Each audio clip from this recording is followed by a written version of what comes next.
Question number पहला देखते हैं। इसको सॉल्व करना है। यहाँ पे इस क्वेश्चन को सॉल्व करने के लिए पावर देखेंगे हम। पावर कितनी है 5, और ये 5 पावर बताएगी कि ये जो वैल्यू है ना, इनकी भी पावर 5 ही है। तो इनको हम पहले एलसीएम से निकाल लेंगे। जैसे मुझे पता है, या आप निकाल सकते हैं। 32 का एलसीएम निकालिए। 16 आया, 8 आ गया, 4 आ गया, और 2 आ गया, और 2, तो कितने हुए 5 हुए। अब इसको भी एक नंबर से हम डिवाइड करेंगे। चेक कर लेते हैं। 4 3 7 2 9, यानी 3 से कटने वाला है। तो 3 8 24, 3 1 कम। तो ये कंफर्म हुआ कि जैसे ये 2 की पावर 5 है, तो यहाँ पे भी 2 की पावर, समझना 3/2, 3 की भी पावर 5 हो गई, और 2 की भी पावर 5 सेम हो गया ना। और ये बाहर 5 थी, तो मैंने 1/5 किया, 5 पे कट गए। ये सर्च यानी करनी का रूल होता है कि अगर ऐसा लिखा हो तो इसको हम 1/5 में रिप्रेजेंट करते हैं। तो आंसर क्या हुआ 3/2, वैलिड आंसर हुआ। ठीक है, तो मुझे पता है, आपको समझ में आ गया ना कि नहीं आया। ठीक है, तो एक क्वेश्चन देता हूँ। ठीक है, पावर ये रूल ऐसे ही बना हुआ है, और यहाँ पे लिखा है 4/, ठीक है ना, 49। इसका आंसर आपको कमेंट्स करना है। ठीक है, जाने के बाद अगला क्वेश्चन, क्वेश्चन नंबर सेकंड। अगले फाइंड द मॉड। मॉड का मतलब होता है मैक्सिमम फ्रीक्वेंसी ऑफ डाटा, यानी कोई भी डेटा यहाँ दिया है तो उसकी ज्यादा से ज्यादा जो फ्रीक्वेंसी आएगी वो आंसर होगा। ठीक है, आंकड़े जो जितना ज्यादा बार आएगा वो आंसर होगा। तो यहाँ देख लेते हैं 13 कितने बार 1 2, 16 1 टाइम, 14 1 2 3, मैक्सिमम बार हमें वैल्यू मिल गई 14 की। तो आंसर क्या होगा 14। ठीक है, तो मुझे पता है आप होशियार हो गए हैं, तो मैं एक नंबर यहाँ दे रहा हूँ। इसमें से आपको मॉड पता करके बताना है कि क्या होगा। ठीक है, ठीक है, जो भी होगा उसको आपको आंसर कमेंट्स करना है। अगला क्वेश्चन देखते हैं, क्वेश्चन नंबर 3।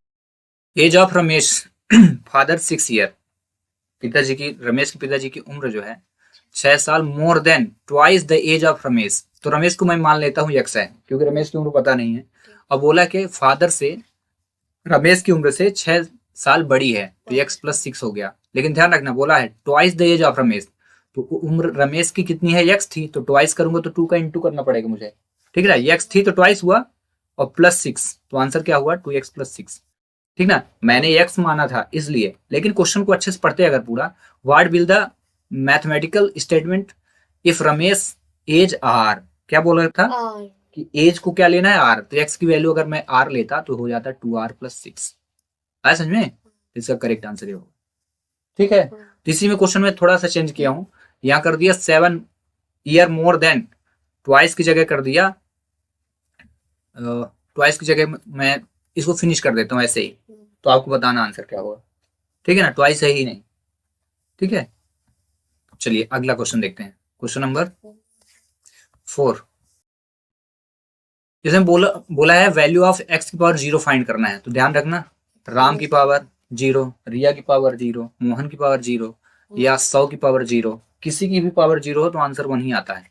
ये रूल होता है। ठीक ना, वेरिएबल की पावर अगर 0 है तो आंसर 1 होगा, y की पावर 0 है तो 1 होगा, a/b की पावर अगर 0 है तो कितना होगा, अनुभव आंसर बताओ। 1 ही होगा। ये 0 देख के 0 ना लगा देना। ठीक है, आंसर 1 ही होगा। ठीक है, ठीक है, तो मैं एक क्वेश्चन दे देता हूँ कि अगर c की पावर यहाँ 0 है तो आंसर क्या होगा, आपको कमेंट्स करना है। अगला question, question number 5। Compound interest आपको पता करना है। द कंपाउंड इंटरेस्ट इतना दिया है 10% में 2 ईयर एनुअली है, तो आपको बताना है कि कंपाउंड इंटरेस्ट क्या होगा। तो इसके लिए एक फार्मूला बताता हूँ, 2 फार्मूले से इसको सॉल्व करेंगे। एक फार्मूला होता है, लेकिन यहाँ पे हम 2 करेंगे।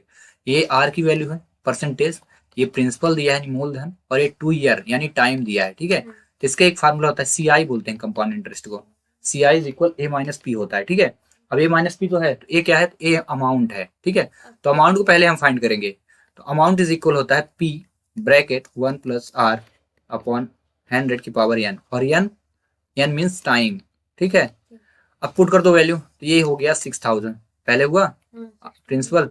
इसके बाद 1 + R की वैल्यू देख लो, 10% है, तो 10 अपॉन क्या हुआ 100, और की पावर n कितने हैं 2 है।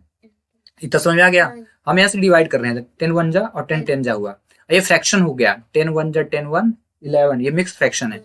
अगर थोड़ी और बेसिक देखें तो ऐसे आप देख सकते हो, 1 + 1/10 हुआ की पावर 2। अब ये मिक्स फ्रैक्शन को हम कन्वर्ट करेंगे, या एलसीएम लेके हम एडिशन ऑफ रेशनल नंबर कर लेते हैं। ठीक ना, तो 10 1 जा 10 1 11 अपॉन क्या हो जाएगा, डिवाइड पे 10 की पावर 2। अब इसको 2 टाइम मल्टीप्लाई करना है, यानी स्क्वायर निकालना है। तो 11 का स्क्वायर क्या होता है 1 to 1, और 10 का स्क्वायर 100 होता है।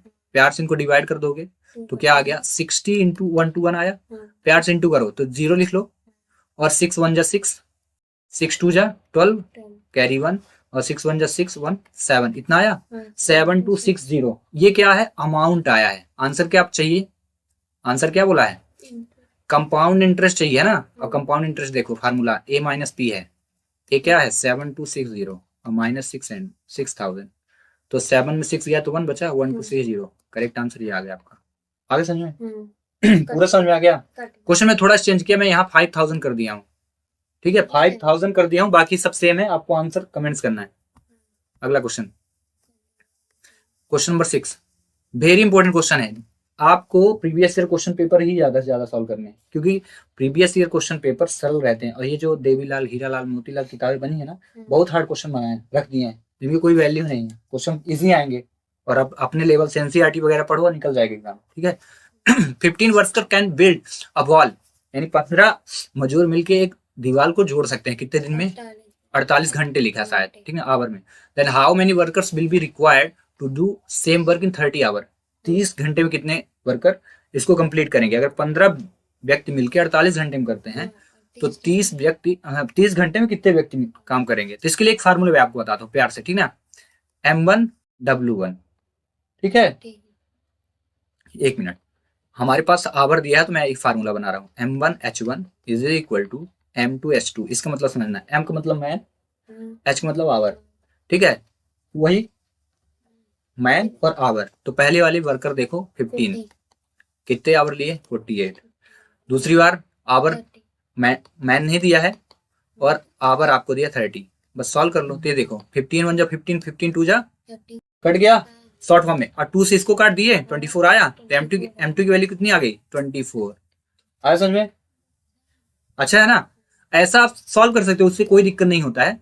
ये जब आप क्वेश्चन कंपटीशन के एग्जाम सॉल्व करते हैं तो इसमें बार बार इधर उधर ले जाने की जरूरत नहीं है, ऐसे ही सॉल्व किया जाता है। तो इसी से रिलेटेड एक क्वेश्चन में देता हूँ, 20 वर्कर्स मिलके, ठीक ना, किसी काम को 60 आवर में करते हैं, ठीक है, तो आपको बताना है 40 आवर में कितने वर्कर इसको काम को करेंगे, ठीक है। चलो अगला question, question number 7, 10 most important question है ना। एबीसी इज अ ट्राइंगल, ये एबीसी एक ट्राइंगल है, D is the mid point, D इसका मिड पॉइंट है, point AB D is drawn a line parallel to BC, BC के parallel, ये parallel है। पैरेलल का मतलब क्या होता है, पैरेलल मतलब समझते हो, जैसे ये लाइन और ये लाइन पैरेलल है, क्योंकि एक दूसरे को टच नहीं करेंगे, इंटरसेक्ट नहीं करेंगे, तो दोनों पैरेलल हो गई ये लाइन, ठीक है। Which one of the following statement correct. अब आपको बताना है कि अगर ऐसी कंडीशन हो तो आपको बताना है कि जितने ये ऑप्शन दिए इनमें से कौन सा करेक्ट है। तो पहली बात ध्यान रखो, गौर से देखो तो डी दिख रहा है और ये दोनों इक्वल हैं। जब इक्वल होते हैं एक मिड पॉइंट थ्योरम लगती है इसमें, तो डी इज इक्वल हो जाएगा 1/, देखना प्यार से, डी बीसी का हाफ है कि नहीं है, जितना बीसी दिया है इसका हाफ डी दिख रहा है, तो मैं इसको 1/2 BC लिख सकता हूँ, देख सकता हूँ ना। अब देखो प्यार से BC की वैल्यू कितनी दी है 4, तो आप बन जाओ यहाँ पुलिस से चोर और इसको डिवाइड कर दो, तो आंसर क्या हो गया 2। मतलब डी इज इक्वल, जहां 2 मिलेगा वो आंसर होगा हमारा, तो पहला ही ऑप्शन सही है, बाकी सब गलत है। D is not parallel BC बोला है, डी पैरेलल नहीं है BC के, दिख रही ना, तो रॉन्ग है। और ए इज इक्वल नॉट AC, ए की जो वैल्यू है EC की इक्वल ऑलरेडी दिख रही है, ठीक है। और D is equal not 2 centimetre, मैंने निकाला भाई 2 सेंटीमीटर है, जबकि ये भी स्टेटमेंट रॉन्ग, ये भी हो गया, तो करेक्ट क्या है पहला। तो चलिए आप क्योंकि होशियार हो गए हैं, लोमड़े सियार हो गए हैं, तो यहाँ पे एक क्वेश्चन मैं दे रहा हूँ, BC की वैल्यू 10 सेंटीमीटर है। अब आपको आंसर बताना है कितना होगा, स्टेटमेंट आपको बताना है, what is the value of D, ठीक है। क्वेश्चन नंबर 7 हुआ, क्वेश्चन नंबर 8 देखते हैं, वेरी इंपॉर्टेंट क्वेश्चन, ये आपके उससे मेंसुरेशन से आया है, ठीक है। Find the height of the cuboid whose volume, cuboid की वॉल्यूम दी है। अब क्यूबॉइड का जो फार्मूला होता है वॉल्यूम का, L into B into H होता है, ध्यान रखना, L इंटू ये वॉल्यूम ऑफ क्यूबॉइड होता है, ठीक है। अब इसमें ये दिया आपको, तो यहाँ पे रख दिया, ठीक है।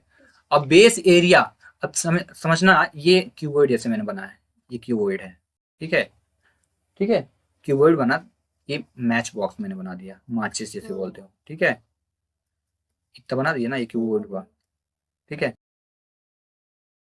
इसमें आपको LBS तीनों दिख रही है, लेकिन शुरुआत में आप देखें तो ये था रेक्टेंगल बना था, रेक्टेंगल का ये एरिया क्या होता है L इंटू B होता है, इसको एरिया बोलते हैं ना। अब यहीं पे देखो ये बोला base area 25, L into B कितना दिया है 25, आया समझ में। और हाइट तो दिया ही नहीं मुझे, 25 से इसको डिवाइड कर दो तो समझना 25 वन जा 25, 25 27 25 गया तो कितना है 2 आया, और 25 तो 25 आगे समझ में। डिवाइड कर दिया तो नहीं आया ना, देखो एक बार प्यार से डिवाइड कर लो, 25 वन जा 25, 2 आया और फिर 25 वन जा 25 आगे समझ में। तो आंसर क्या हुआ, हाइट क्या आ गई 11 सेंटीमीटर। समझ में आ गया। तो एक क्वेश्चन आपको देता हूं मैं क्योंकि आप होशियार हो गए। 20 ये जो 275 दिया था यहाँ मैंने 10 नवासी दे दिया है, ठीक है 1089 दे दिया है सेंटीमीटर क्यूब। और यहाँ पे आपके जो एरिया बेस एरिया दी थी ये 31 सेंटीमीटर दे दिया है, 31 ध्यान रखना 31 सेंटीमीटर। तो आपको find the volume of cuboid पता करना है, height find the height of cuboid, ठीक है। हाइट को पता करके आपको आंसर भेजना है, ठीक है। अगला क्वेश्चन देखते हैं, question number 9, very important question, ये 8th क्लास के एनसीईआरटी के 2 चैप्टर से आया है, ठीक है। बेसिक है, आपको एनसीईआरटी बस लगा लेना है, सब चुनू चुनू से क्वेश्चन है, चुनी चुनी से बिल्कुल छोटे छोटे से गर्दा उड़ा दो। चलो तो एक्स वैल्यू फाइंड करना है। तो जब कभी भी 2 रेशनल नंबर दिए हैं इक्वल के बिटवीन, इक्वल है ना बीच में, तो क्या करना है इसको इधर इंटू कर देना है और इसको इधर इंटू कर देना है। तो 5 उठाएंगे 3 से इंटू, तो 5 3 जा 15x, 5 उठाएंगे 4 से इंटू साइन का यूज करके, 5 4 जा 20, यहाँ पे आ जाओ 2 2 जा 4, यहाँ पे भी आ जाओ 2 को इंटू करते जाना ना, और माइनस माइनस प्लस 12x, ठीक है। अब x को x के पास ले आओ और नंबर को नंबर के पास, तो देखो 15x है उधर से आया माइनस हुआ, -4 था उधर गया 20 हुआ, 3x हुआ, ये 24 हुआ माइनस के साथ, 3 से कट गया, 3 8 जा हुआ माइनस के साथ, तो आंसर क्या आया -8। आगे समझ में, पूरा समझ में आ गया, ठीक है, ठीक है ना। तो मैं यहाँ पे वैल्यू चेंज कर दिया हूँ, समझना, समझ रहे हो ना, वैल्यू क्या चेंज कर दिया, 3x की जगह समझना, मैं क्वेश्चन चेंज कर देता हूँ, 6x + 8 कर दिया अपॉन 4 - 12x और इज इक्वल -4 अपॉन 10। अब इसका आपको आंसर देना है, ठीक है। What is the value of x, थोड़ा सा मैंने चेंज किया है, आप अगर समझ गए होंगे तो आंसर देंगे, ठीक है। तब तक मैं लास्ट क्वेश्चन कर देता हूँ, question number last, very important, triangle से आया है। और ऐसे क्वेश्चन तो आपसे तब बनेंगे जब आपको ट्राइंगल के बारे में अच्छा खासा नॉलेज होगा। पहली बात तो याद रखो, ट्राइंगल के जो सभी एंगल का सम होता है वो 180 होता है, ये याद रखना है। अब ट्राइंगल में अगर क्वेश्चन आ रहा है तो ट्राइंगल की सब चीजें पढ़ना है आपको, ट्राइंगल की एंगल के जितने टाइप्स वो पढ़ लेना है, साइड के जितने टाइप्स वो पढ़ लेना है, ट्राइंगल के alternate interior angle, exterior angle पढ़ लेना है, वर्टिकली अपोजिट एंगल पढ़ लेना है, ठीक ना। फिर इसमें करस्पॉन्डिंग एंगल पढ़ना है, ठीक है ना, जितने एंगल होते हैं सभी पढ़ लेना है। ये जो क्वेश्चन सॉल्व हो रहा है 180 से हो रहा है, sum of all interior angle of triangle, यानी त्रिभुज के तीनों अंतः कोणों का जो योग होता है ये कितना होता है 180, इससे सॉल्व होने वाला है ये। देखो the angle of a triangle is ratio, ये देखो सभी ये जो एंगल दे इनके रेशियो दिए, जैसे इसको मान लेता हूँ 2, ये क्या हो गया 4 और ये क्या हो गया 3, इनका रेशियो दिया है। अब जब रेशियो दिया तो कोई वैल्यू एग्जैक्ट नहीं है तो मैं इसको लेट कर लेता हूँ, 2x है 4x और 3x है। तो बोला है then the greatest angle of the triangle क्या होगा, तो जो ग्रेटेस्ट रेशियो दिया होगा वही आंसर होगा। 4 दिया है ना, तो हम तो 4 तो लिख लिए भाई, लेकिन यहाँ पे एंगल दिया, ये एंगल में नहीं दिया है, ठीक है। तो इसको क्या करते हैं, हम सभी को ऐड करते हैं सभी रेशियो को, तो 4 3 7 और 2 टोटल क्या हुआ 9, सम क्या होता है 180, डिवाइड किया तो कितना है 20, सबसे बड़ा एंगल क्या है 4 से इंटू कर दो 4 24 जा 80 डिग्री। तो इसका करेक्ट आंसर क्या हुआ, ये लार्जेस्ट था। अगर स्मॉलेस्ट पूछे तब क्या बताओगे, आंसर क्या होगा, हाँ तो बताओ क्या होगा, तो ये प्लस कर देंगे, स्मॉलेस्ट एंगल की वैल्यू कितनी होगी, अभी समझ में नहीं आया, पूरे को सम करना है, कितना आया 9 आया, ठीक है। तो 9 अपॉन क्या 180 अपॉन क्या करोगे 9, ठीक है 20 ही आएगा बार बार, ठीक है। तो एक ही बार कर लेना है। अब बोला था बड़े एंगल को, तो मैंने क्या किया इस 20 को इंटू कर दिया तो 80 डिग्री हुआ। स्मॉलेस्ट एंगल क्या है 2, तो 2 से इंटू कर दो 20 को तो कितना होगा 40 डिग्री। तीसरा एंगल कितने डिग्री का होगा, तीसरा क्या बोलते हैं, ये उसमें क्या माइंड यूज करो, 20 है 20 है ना, बचा क्या, 3 बस तो बचा है, तो 23 जा कितना होता है 23 है 60 60 डिग्री, तो बस आंसर हो गया। ऑप्शन। ठीक है, तो मैं यहाँ पे रेशियो चेंज कर रहा हूँ, ठीक ना, हाँ, रेशियो है 1:5:3, ठीक है। तो आपको दो एंगल बताने हैं, पहला तो सबसे स्मॉल कौन सा है, स्मॉल एंगल की डिग्री बताना है, ठीक है, और सबसे बिग एंगल की डिग्री क्या होगी, दोनों एंगल की डिग्री मुझे बताना है आपको। ठीक। अगर आपको समझ में आ गया होगा तो मैं हाँ, बिना ऑप्शन का एक क्वेश्चन है, ठीक है, ठीक। सही होगा तो मैं फिर आपको बताऊंगा कमेंट्स करके सही है गलत, ठीक है ना। चलिए मिलते हैं नेक्स्ट वीडियो में, थैंक्स फॉर वॉचिंग।